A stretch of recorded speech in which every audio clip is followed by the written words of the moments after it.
sobat pembelajar, kembali lagi dengan saya Sino Priadi. Kali ini saya akan membahas tentang bagaimana kita membuat topologi star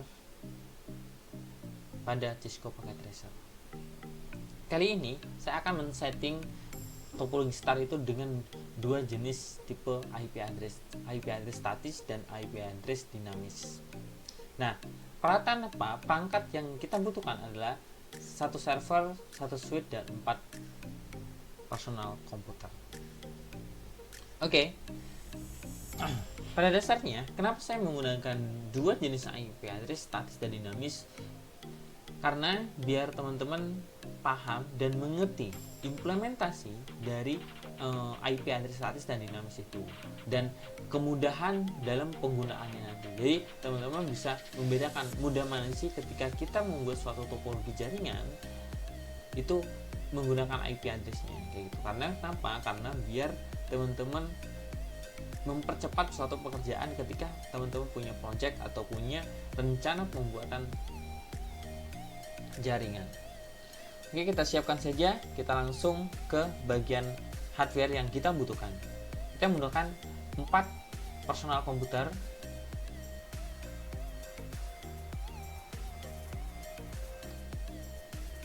Setelah itu kita pilih server.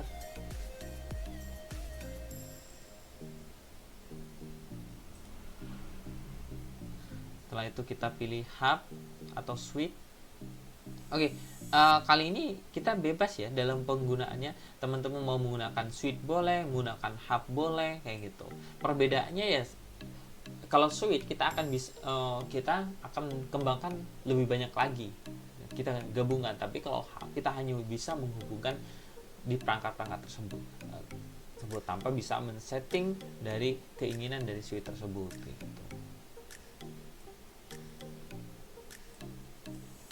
Nah, setelah itu kita menggunakan jenis pengkabelan. Oke, untuk personal komputer dia memiliki beberapa jenis port kayak itu, tapi yang kita gunakan berhubung ini ada jaringan LAN kayak gitu, kita menggunakan fast Ethernet. Nah, setelah itu di sini saya menggunakan switch yang memiliki 24 port dan 2 jenis port gigabit. Nah, untuk kabelnya sendiri saya menggunakan jenis kabel strike. Karena kenapa? Karena dia menghubungkan beberapa hardware yang berbeda kayak gitu. Contohnya seperti ini, antara komputer dan switch ya, berbeda. Tapi kalau kita menghubungkan dari komputer ke komputer, maka kita jangan menggunakan stack tapi gunakan yang jenis cross kayak gitu.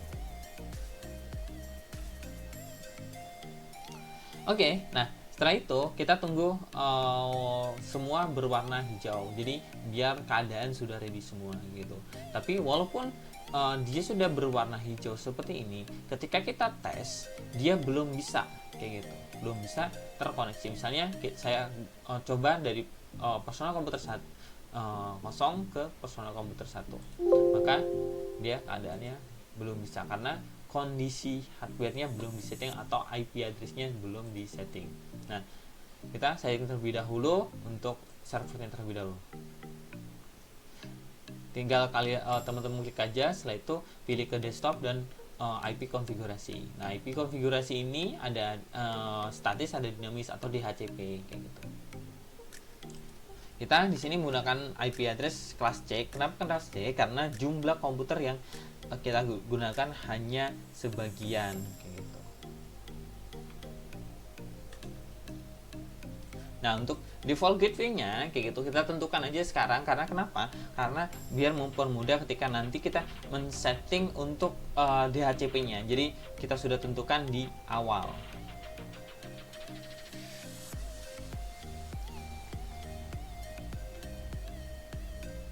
Ya, biar cepat ya untuk yang lain ya gitu. Untuk subnet mask otomatis ketika kita menggunakan jenis IP address 192.168.10.2, maka itu adalah dikategorikan IP address kelas C. Indikasinya mana? Bagian depannya kayak gitu ya. Gitu, bagian depannya maka dia sudah berstatus kelas C gitu. Nah, setelah itu untuk mengecek apakah dia sudah tersimpan belum, teman-teman tinggal klik command from kayak gitu dengan cara ipconfig.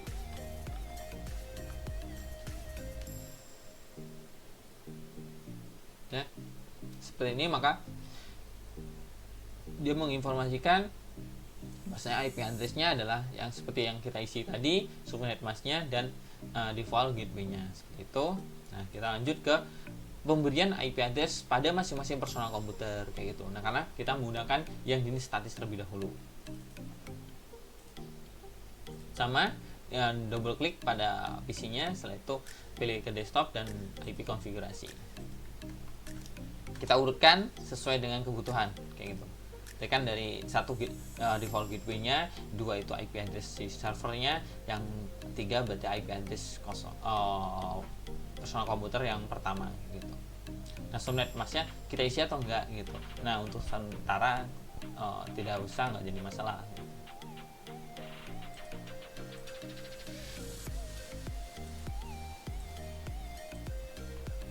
Oke, ini 4.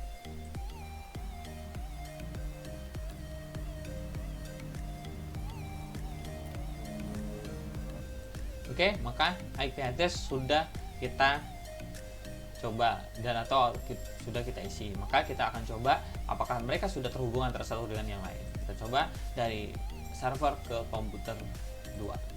Maka dia sukses. Nah, maka dari PC 0 ke PC 3.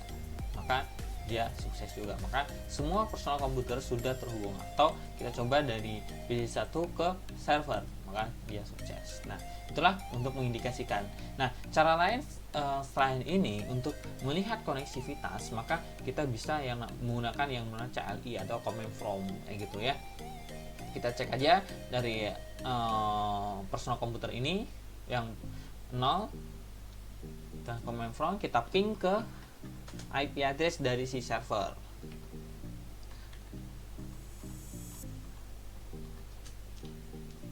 Ketika dia muncul informasi tentang requesting all atau reply from, maka requesting all itu adalah dia belum terhubung dengan baik. Tapi ketika kita ping pada IP address pesannya reply from, maka dia akan berhasil. Nah, contohnya seperti ini.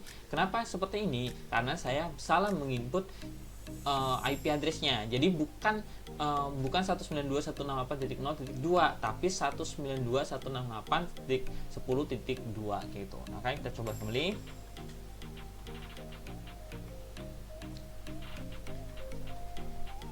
Nah, maka dia akan reply from.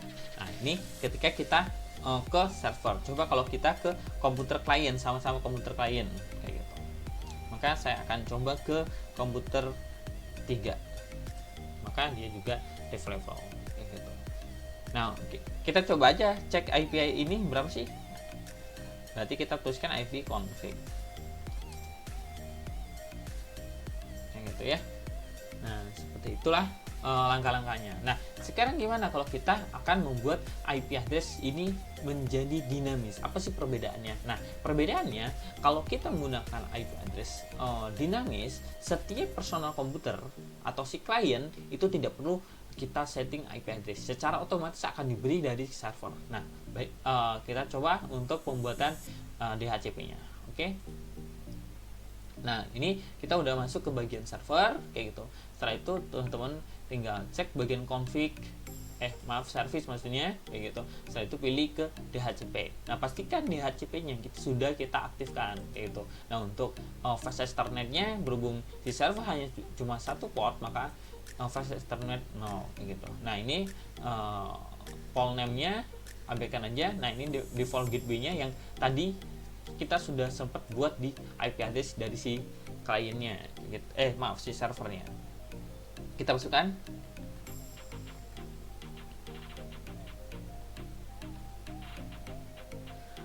Nah, seperti itu ya, kayak gitu. Maka secara otomatis untuk start IP address-nya dia sudah memulai kayak gitu. Nah, memulainya dari mana kayak gitu. Berhubung kita IP address ini satu ya tadi. Jadi IP address 10.1 itu digunakan untuk default gateway-nya, sedangkan 10.2 itu digunakan untuk server, maka kita mulai dari angka 3 kayak gitu. Oke. Untuk pembeda lah, tadi kan 3, 4, 5, 6 udah secara statis kita sudah buat. Sekarang kita lanjut ke bagian 7 kayak gitu. Apakah benar atau salah gitu. Nah, jumlah IP address ini adalah jumlah maksimum penggunanya kayak gitu. Jadi teman-teman gak usah terlalu banyak mengisiannya, karena apa? Jumlahnya si peserta, si klien tuh cuma sedikit, maka misalnya saya batasi cuma 10 saja kayak gitu. Nah, setelah itu kita add, kita simpan terlebih dahulu. Nah, maka dia sudah ada kayak gitu. Jadi nama poolnya ada server vault kayak gitu, default gateway-nya seperti informasi yang sudah disampaikan. Untuk DSMS server kita belum isi terlebih dahulu karena kita belum membuat web design-nya kayak gitu. Setelah itu untuk IP address mulai startnya adalah 10.7 dan berikutnya maksimal adalah 10 kayak gitu. Oke, sekarang kita cek kayak itu.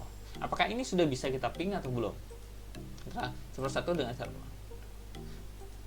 Nah, maka dia sudah bisa, tapi dia akan bermasalah kayak gitu ya. Nah, untuk mengeceknya, karena ini masih satu rangkaian IP address kayak gitu ya. Kenapa dia bisa? Itu karena ini tadi walaupun kita belum rubah ke dinamis kayak gitu, karena statisnya dia sudah menggunakan satu rangkaian IP address kayak gitu.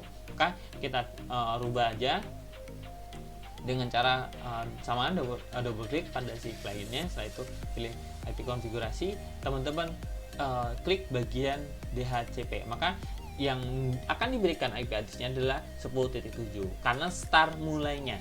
Jadi memulainya berapa sih kayak gitu. Nah, setelah itu udah tanpa kita gunakan mengetik sendiri atau memberi informasi tentang IP address-nya sendiri gitu. Begitu juga yang lainnya, silakan dicoba.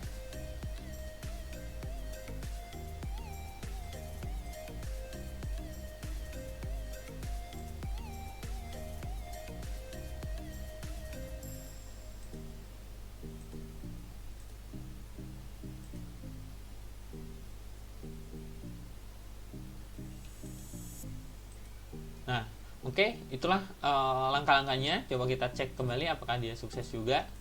Nah, gitu.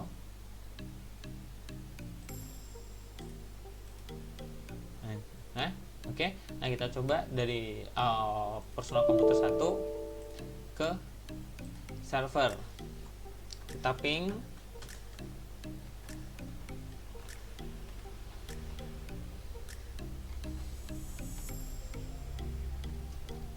Dia reflect flow, maka dia sudah berhasil untuk berkomunikasi atau berhubungan. Setelah itu kita cek IP config-nya kayak gitu. Berapa sih IP config-nya? Apakah sama ya? Jadi 192.168.10.2. Nah, inilah langkah-langkah proses pembuatan IP address statis dan dinamis menggunakan topologi star. Oke, teman-teman silakan dicoba di rumah. Maka insya Allah nanti saya akan kombinasikan kayak gitu. Jadi file yang ini atau video yang ini akan saya komunikasi dengan yang lain. Nah, insya Allah besok akan saya coba menggunakan 2 topologi jaringan yang nanti kita menggunakan router untuk penghubungnya kayak gitu. Oke, cukup sekian video kali ini. Terima kasih. Sampai berjumpa di video yang akan datang.